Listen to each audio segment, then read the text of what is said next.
છે, ગ્રામ્ય સંસ્કૃતિ આપણી રગે રગની અંદર ભરાયેલી છે, વસેલી છે. જ્યારે મહાનગરપાલિકા હોય, મોટા મોટા નગરો હોય, શહેરો હોય, ત્યાં આવેલી કોલેજોની અંદર મિત્રો હું વાત એ કહેવા માંગુ છું કે ત્યાં આવેલી કોલેજોની અંદર રોજ day, Valentine day, sari day, જુદા જુદા ડે ઉજવવા માટે ત્યાંના કોલેજિયન વિદ્યાર્થી ભાઈ બહેનો પડાપડી કરે છે શહેરમાં રહી. પણ આપણી જે માતૃભાષા છે એ માતૃભાષાને ઉજવવાની તત્પરતા કેટલી દાખવે છે એ આપણે જોવું જોઈએ. મિત્રો હું કોઈ અન્ય ભાષાઓની ઘણખોદ કરવા માટે નથી બોલતો.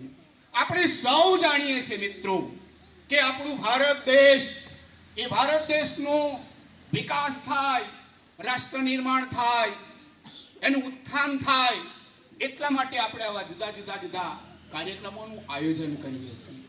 આપણો ભારત દેશ અનેક રાજ્યો અને કેન્દ્ર શાસિત પ્રદેશની અંદર વિભાજિત થયેલો છે. દરેક પ્રાંત, દરેક રાજ્યને પોતાની ભાષાનું ગૌરવ છે.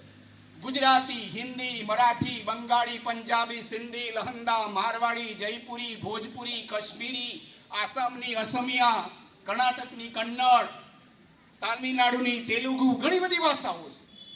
દરેક ભાષાને પોતાની ગરિમા છે, પોતાની અસ્મિતા છે. આપણે સૌ જાણીએ છીએ મિત્રો કે જ્યારે આપણે આ ભાષાની વાત કરીએ છીએ ત્યારે સૌથી પહેલા એના મૂળમાં શું છે. સાહેબે વાત કરીને કે મા બાળકને જન્મ આપી દે અને પછી એ પ્રાથમિક શાળામાં જાય, માધ્યમિકમાં જાય, ઉચ્ચતરમાં જાય, કોલેજમાં જાય, એમ બાળકનો વિકાસ થાય. એમ આજે આપણે જે માતૃભાષાની વાત કરવા માંગીએ છીએ તો એના મૂળમાં શું છે મિત્રો? એના મૂળની અંદર આપણી બોલીઓ પડેલી છે. જેમ આપણે છોડને પોષણ આપવા માટે રાસાયણિક કે સેન્દ્રિય ખાતર નાખતા હોય, એમ આપણી આ ભાષા ક્યારે અસ્તિત્વમાં આવી એ પણ એક મોટો પ્રશ્ન છે. તો મારો કહેવાનો ભાવાર્થ એ છે કે આપણે ગુજરાતના નકશાને ખાલી માનસ પટ ઉપર આપણે જોઈ લઈએ તો આપણને ખબર પડશે કે ગુજરાતના મુખ્ય 4 ભાગો પડે છે. આપણે સાબરમતી નદીથી આ બાજુ જઈએ એટલે ઉત્તર ગુજરાત. ઉત્તર ગુજરાતનું સેન્ટર છે, મુખ્ય સેન્ટર પાટણ, એટલે ઉત્તર ગુજરાતની પટણી બોલી. ત્યાંથી મિત્રો આપણે આગળ આવીએ સાબરમતી નદીના કાંઠાથી મહીસાગર, અને થોડાક આગળ જઈએ એટલે મધ્ય ગુજરાત. મધ્ય ગુજરાતની જે બોલી છે એને ચરોતરી બોલી તરીકે આપણે ઓળખીએ છીએ. અને છેક નર્મદા નદીથી આપણે આગળ જઈએ દમણગંગા નદી સુધીનો આખો જે પટ છે એને આપણે દક્ષિણ ગુજરાત તરીકે ઓળખીએ છીએ. તો એ દક્ષિણ ગુજરાતની સુરતી બોલી અને ગુજરાતનો જે પશ્ચિમ ભાગ છે એને આપણે સૌરાષ્ટ્ર તરીકે ઓળખીએ છીએ. ત્યાંની કાઠિયાવાડી બોલી છે. આ તો મિત્રો ખાલી અભ્યાસની સરળતા ખાતર જ આ 4 બોલીઓ તારવવામાં આવી છે. એ સિવાય તો આપણે ત્યાં એટલી બધી બોલીઓ છે. બીલી બોલી, અમારી રાઠવી બોલી, તળવી બોલી, કટારા બોલી, કેટલી બોલીઓ છે. એનો હજી સુધી અભ્યાસ થયો નથી. ખરેખર આવા ભાષાના માધ્યમ થકી એનો પણ અભ્યાસ થવો જોઈએ. ડોક્ટર શાંતિલાલ આચાર્ય સાહેબે આવી ભીલી બોલીનો અભ્યાસ કરવાનો પ્રયત્ન કરેલો છે. તો મિત્રો આ વાત થઈ બોલીની. આજે દાખલા તરીકે અહીંયા ઘણા બધા શિક્ષક મિત્રો બેઠા છે, ભાષાના હશે, ખબર હશે કે કોઈક નવો ભાઈ કાઠિયાવાડથી અહીંયા નિમણૂક થાય એટલે એની બોલી ઉપરથી આપણને ખબર પડી જશે. એમ નો હાલે, તરત જ આપણને ખ્યાલ આવશે કે ભાઈ આ કાઠિયાવાડનો ભાઈ છે. તો મારો કહેવાનો આશય આ છે મિત્રો કે મૂળ ભાષાની અંદર જે બોલીઓ પડેલ છે, આપણે ત્યાં કેટલીક માન્યતાઓ સાહેબ ખોટી પ્રવર્તે છે કે દાખલા તરીકે આપણે ગામડાનો માણસ કોઈ આમ શહેરમાં જાય અને તળપદી ભાષામાં વાત કરે તો આ ગામડીઓ છે. અલા ભાઈ, બોલી અને ભાષા જનકજન્યનો એમના વચ્ચે સંબંધ નથી સાહેબ. એમના વચ્ચે સંબંધ છે પોષક પોષ્યનો સંબંધ છે, અને એમ આ ભાષા ઘડાય છે. તો આપણને પ્રશ્ન થાય કે આ ભાઈ ગુજરાતી ભાષા, એ ગુજરાતી ભાષા ક્યાંથી આવી, કેવી રીતે આવી, તો સાહેબે બહુ સરસ વાત કરી.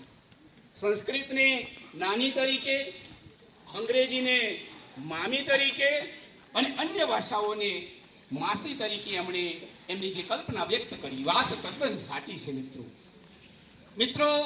લગભગ ઈસવીસન 2000 પૂર્વે, હું ઈસવીસન પૂર્વેની વાત કરું છું, અહીંયા બેઠેલા ભાષા શિક્ષકના તમામ મિત્રોને ખબર હશે, ઈસવીસન પૂર્વે 2000ની આસપાસ મધ્ય એશિયાના યુરલ પર્વતમાળાની અંદર રહેતી એક જાતિ, એ જાતિ ત્યાંથી પ્રયાણ કરે છે અને પ્રયાણ કરીને એ ઈસવીસન પૂર્વે 2000 પહેલા અને એના પછી બીજી એક ટોળી એ ઈસવીસન પૂર્વે 2025 પછી આ ભારતની અંદર આવે છે. એ હિન્દુકુશ પર્વતમાળા ઓળંગી ખૈબર ઘાટના રસ્તે, જેને ભારતમાં આપણે સપ્ત સિંધુનો પ્રદેશ તરીકે ઓળખીએ છીએ, એવા પંજાબની અંદર આવે છે, જ્યાં 7 નદીઓ, રાવી, સતલજ, બિયાસ એવી 7 નદીઓ વહે છે. અહીંયા આવીને વસવાટ કરે છે. અને આમ બહારથી આવેલી જે જાતિ છે એ અને અહીંયા જે રહેતા લોકો છે એ, આ બધા જ્યારે એ પોતાનો અરસપરસ વ્યવહાર કરે છે, એમ આપણી આ જે ગુજરાતી ભાષા છે એ આજે અસ્તિત્વમાં આવેલી છે. મિત્રો, હું એક વાત એ કહેવા માંગુ છું કે માતૃભાષા મૃત્યુ પામશે ત્યારે માતા પણ જીવતી નહીં હોય. મિત્રો, આપણને બધાને ખબર છે, ગુજરાત સમાચાર, સંદેશ, દિવ્ય ભાસ્કર એની અંદર દર ગુરુવારે અને દર રવિવારે કોલમો આવે.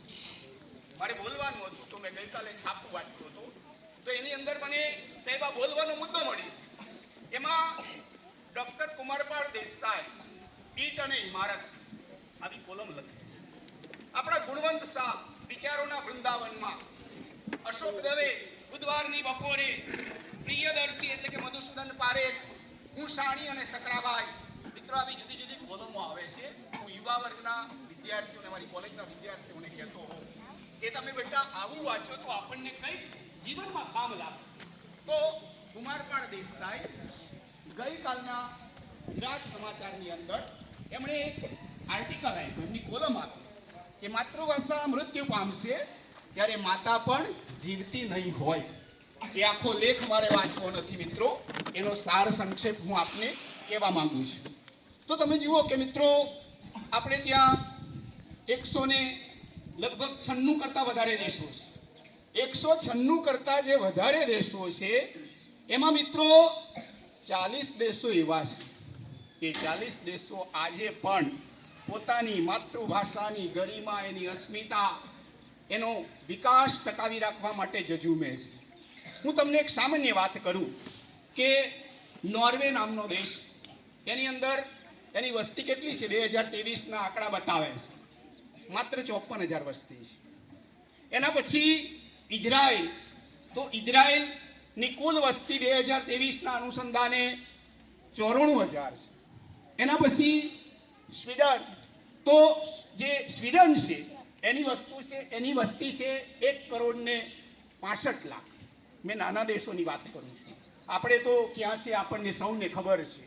તો મિત્રો, આની અંદર આપણે હાલમાં વર્તમાનપત્રોમાં બધા વાંચીએ છીએ કે હમાસ આતંકવાદીઓ, આવું તમે ટાઇટલ કોઈક જગ્યાએ વાંચ્યું હશે પેપરની અંદર.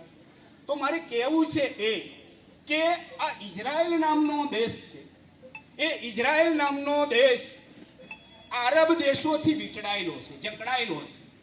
અને આ ઇઝરાયલ દેશની અંદર ત્યાંના જે યહૂદીઓ છે એની જે માતૃભાષા છે હિબ્રુ, અને એ જે ઇઝરાયલના યહૂદીઓ છે એ અત્ર તત્ર સર્વત્ર આખી દુનિયાની અંદર પ્રસરેલા છે.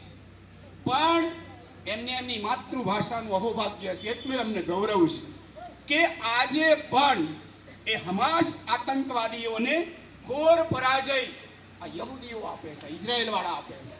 અને મિત્રો, જે આખી દુનિયાને તળે ઉપર કરે છે, મારી પરિભાષામાં જે આખી દુનિયાની મહાસત્તા ગણાય છે એવું છે અમેરિકા, એ અમેરિકા પણ આ ઇઝરાયલ દેશને મોં માંગી સહાય આપે છે, જેટલી જોઈએ એટલી સહાય આપે છે.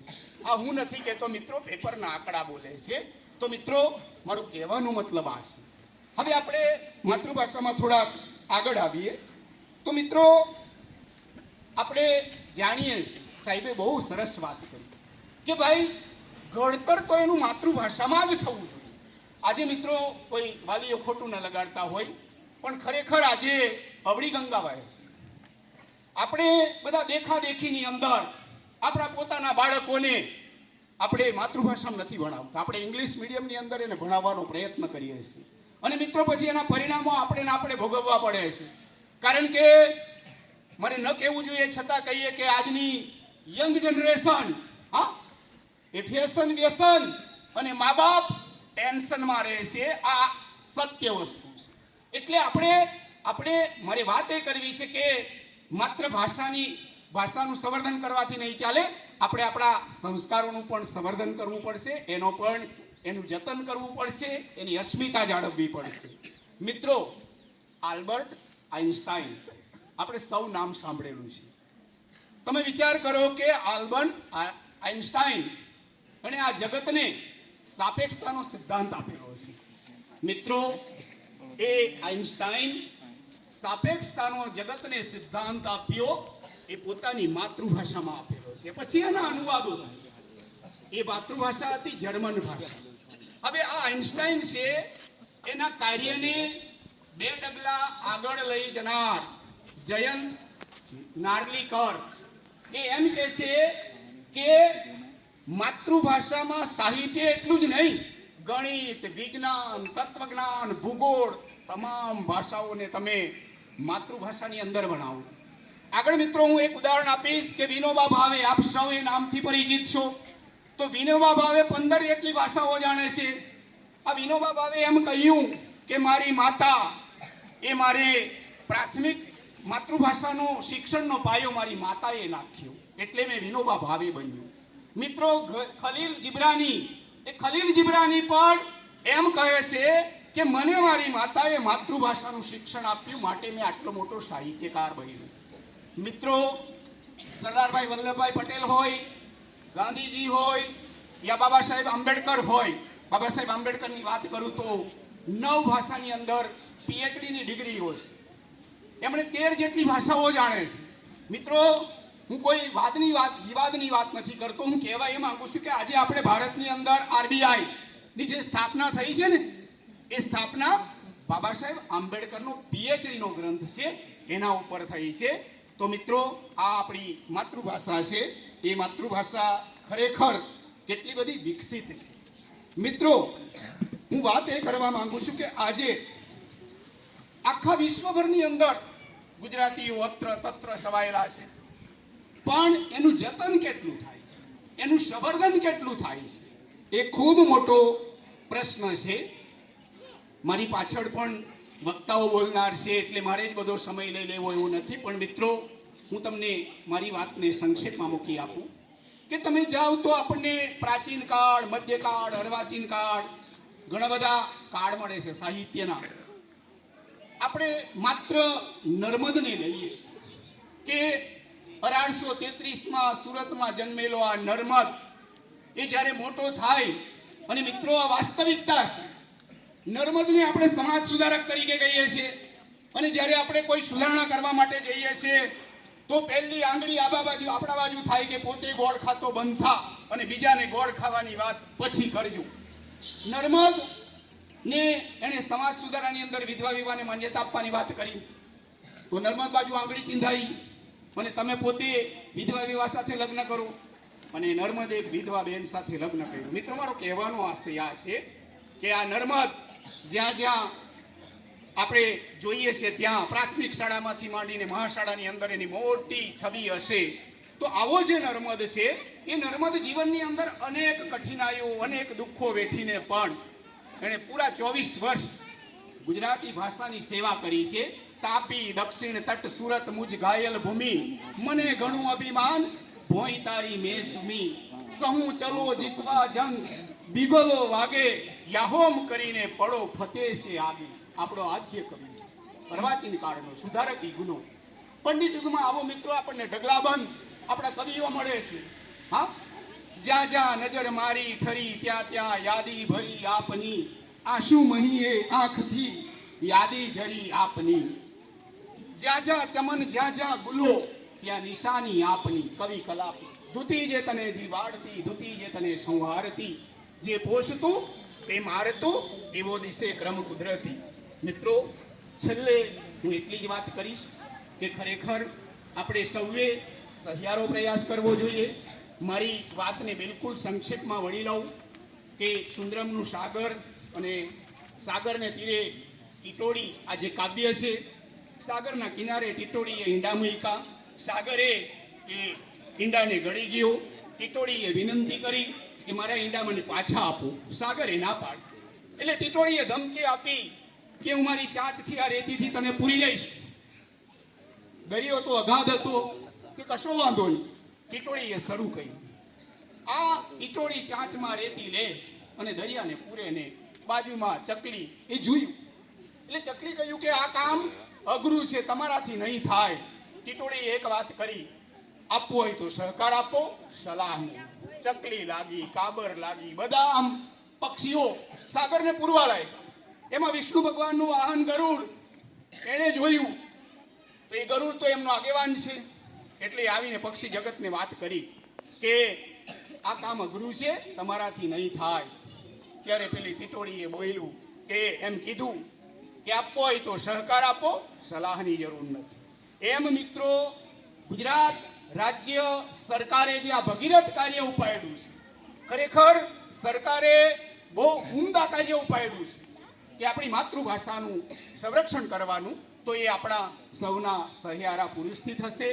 હું ગુજરાતી ભાષાનો અધ્યાપક છું, એટલે મિત્રો સ્વાભાવિક છે, પણ મારા સમયની મર્યાદા પૂરી થાય છે. છેલ્લે હું 2-3 રચનાઓ કહી મારી વાતને હું મૂકીશ. મિત્રો, આપણા કવિઓ, આપણા સંત મહંતોને પણ વણી લીધા છે કે ગઢને હોકારો તો કાંગરાએ દેશે, રાણાજી તને ઉમરે હોકારો કોણ દેશે, આગે આગેથી અને આવ્યા છે કેણ, જય વાલમસુ નેણ મીરા જોડશે, હવે તારો મેં વાડ મીરા છોડશે. કાંઈ સુકો દુકાળ તારા દેશમાં, અરે સુકો દુકાળ મારા દેશમાં, છતાંય કાંઈક લીલું છે ટાક, કાંઈક લીલું છે ટાક, કાંઈક લીલું છે ટાક તારી આંખમાં, કાંઈક લીલું છે ટાક, કાંઈક લીલું છે ટાક, કાંઈક લીલું છે ટાક મારી આંખમાં. મિત્રો, કવિ ભાષાનો શબ્દ પ્રયોગ છે, અને ભાષા જો કર્મ બની જાય તો એ કાવ્ય રચના બની જાય છે. અત્રે મને બોલાવી અને 2 શબ્દો બોલવાની તક આપી આપ સૌ મંચસ્થ મહાનુભાવોનો અને સંયોજક શ્રીનો ખૂબ ખૂબ આભાર. અસ્તુ. જય હિન્દ, જય ભારત.